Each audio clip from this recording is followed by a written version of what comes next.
What's up guys, it's Kyle, and today we're going to be continuing on with our how to make a Viking style helmet with part 3. And we're going to be assembling our helmet fully today. We're going to have all of the metal work done. We're going to be working on the brass accent pieces and getting the oculars actually mounted to the helmet itself. Aside from that, for all intents and purposes, the helmet is done at this point. If you just want a showpiece, you don't have to do the leather liner if you don't want to. You can put this on a mount and just have it on display. But I am going to be doing the liner on the inside of the helmet as well as the leather cheek guards that I mentioned in an earlier video. And yeah, so I'm just going to get right into it. We're going to start and I'll see you guys at the end of the video with the finished piece. So I've gone ahead and filed all of the edges of this brass piece just so it's not sharp. I can touch it without having gloves on and that now. And we're just going to kind of polish off all of this marker, and then we're going to start to do a design on this piece. So let's go ahead and do that.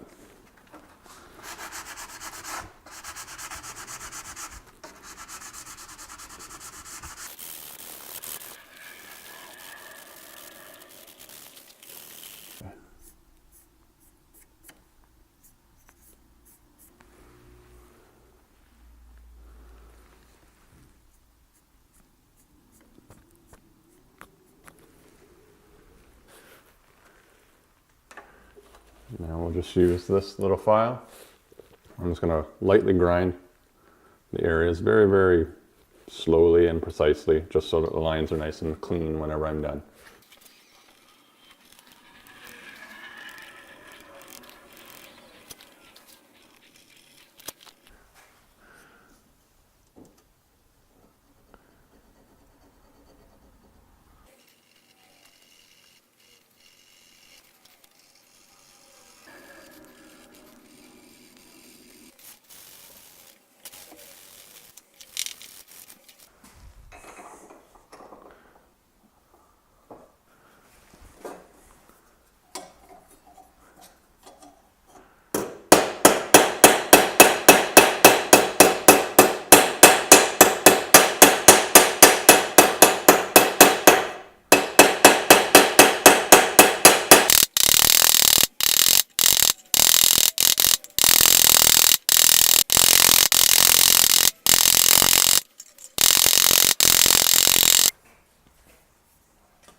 So I've gone ahead and punched a few more holes into this, just so that we can get placement here for where we're going to put it on the band.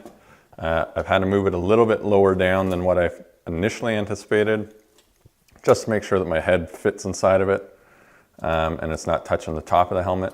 So I punched a hole on the ends of either side, and then I've added two extra holes here as well, just so that I can punch them right into the headband themselves.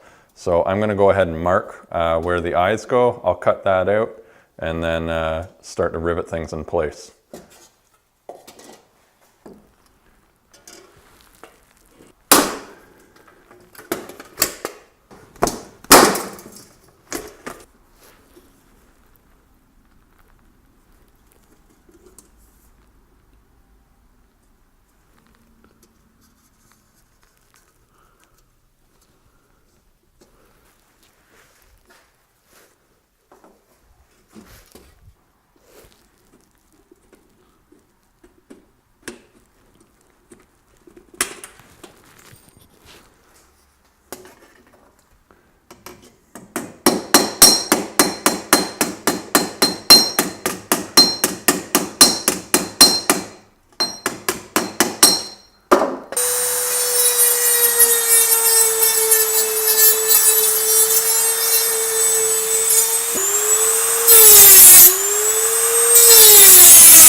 All right, so I've gone ahead and oiled the helmet up a little bit now. I've just used a little bit of linseed oil. I'm not an expert with linseed oil by any means, but it is the type of oil where a little bit goes a long way, as with most oils. I actually have a little bit too much in certain spots here, like on the brass. I can see it's getting some particulates sticking to it, and that linseed oil will get a little bit sticky whenever it starts to dry. But that said, I can kind of clean that off. You can use just regular dish soap if you want to. Anything that helps break oil down will help take it off, but you will want to put oil on it again just to make sure it's not rusting and things like that. So the brass won't rust per se, but it will oxidize and discolor a little bit, where you will get the orange rust on the steel if you do not oil it or treat it somehow. So the next steps here is to add a brass accent piece to both of the front panels here.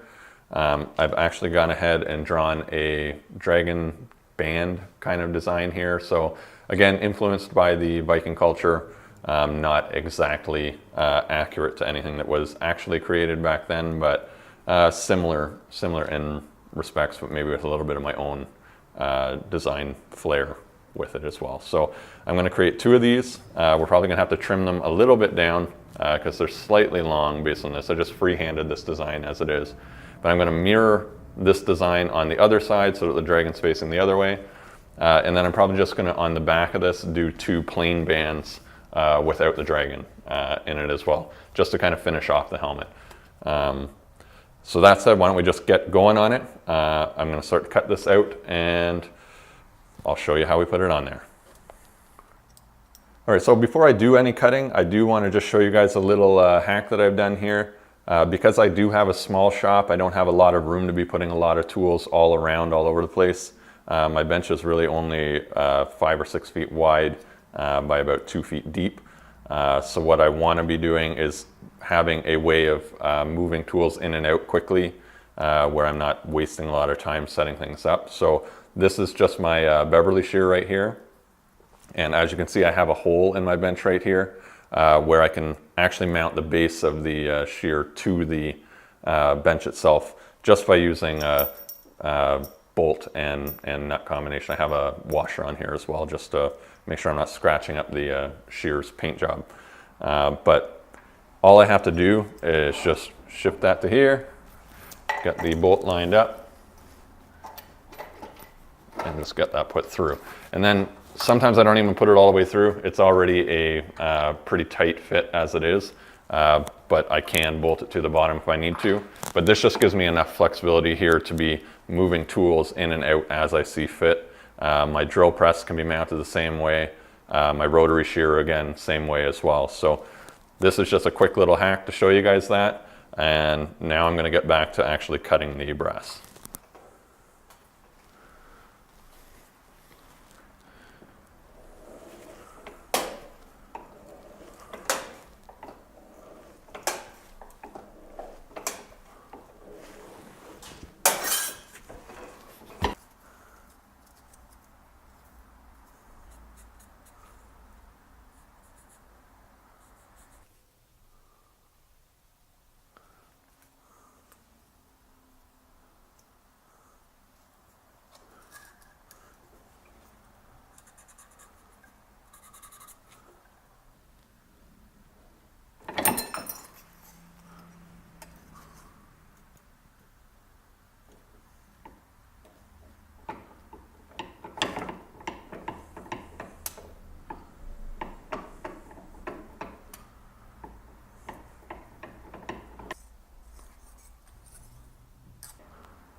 All right, so here's the difference between the nearly finished one. I just got to do a little bit more cleanup on this.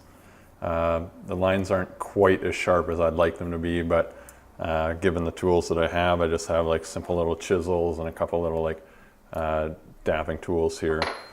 Yeah,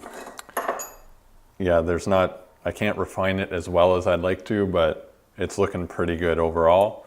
It still does look like a dragon. I think if we do put it on the helmet, it's going to add a good accent to the helmet. So now I'm going to do the other side here, and I'm just going to do that off camera because that's a long process to do this. So it's going to be the same thing. I'm just mirroring it. And then on these pieces, I'm just basically going to give the hammer pattern and kind of clean them up a little bit. So shape them a little bit so they form to the helmet a little better. So that's that. I'll come back whenever I've got the other side done. All right, so as you guys can see, I have both of the dragons for the front of the helmet sculpted out. I did find out by doing the first one what to do for the second one to actually speed it up. I did duct tape the band itself to the anvil, and that way whenever I was using the little chisel to do the line work, it just went much, much faster and much smoother. The lines are a little more crisp on the new one as well. That's the one that's going to go over the right eye. But it's not dramatically different from the other one. They both look relatively the same, so I'm pretty happy with how they turned out. I did the back bands. I just gave them a rough hammer finish just so that they matched the look of the front bands. And then for the helmet itself, I'm just going to move it in here. You can see, let me just focus there. So you can see I've got the holes marked out of where I'm going to put them. The band's just going to sit like this on it. It's not going to sit entirely flush, but I'm going to bend it so that it sits as flush as it can.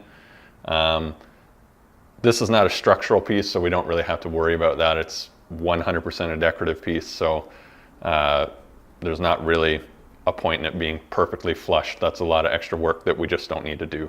So I'm going to go ahead and drill these holes out. I'm going to get it riveted, and I'm going to do that off camera because I think we've seen enough rivets to do a lifetime.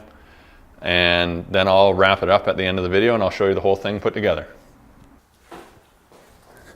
All right guys, so we've got ourselves a nearly finished helmet. It's actually finished as far as it goes for metal.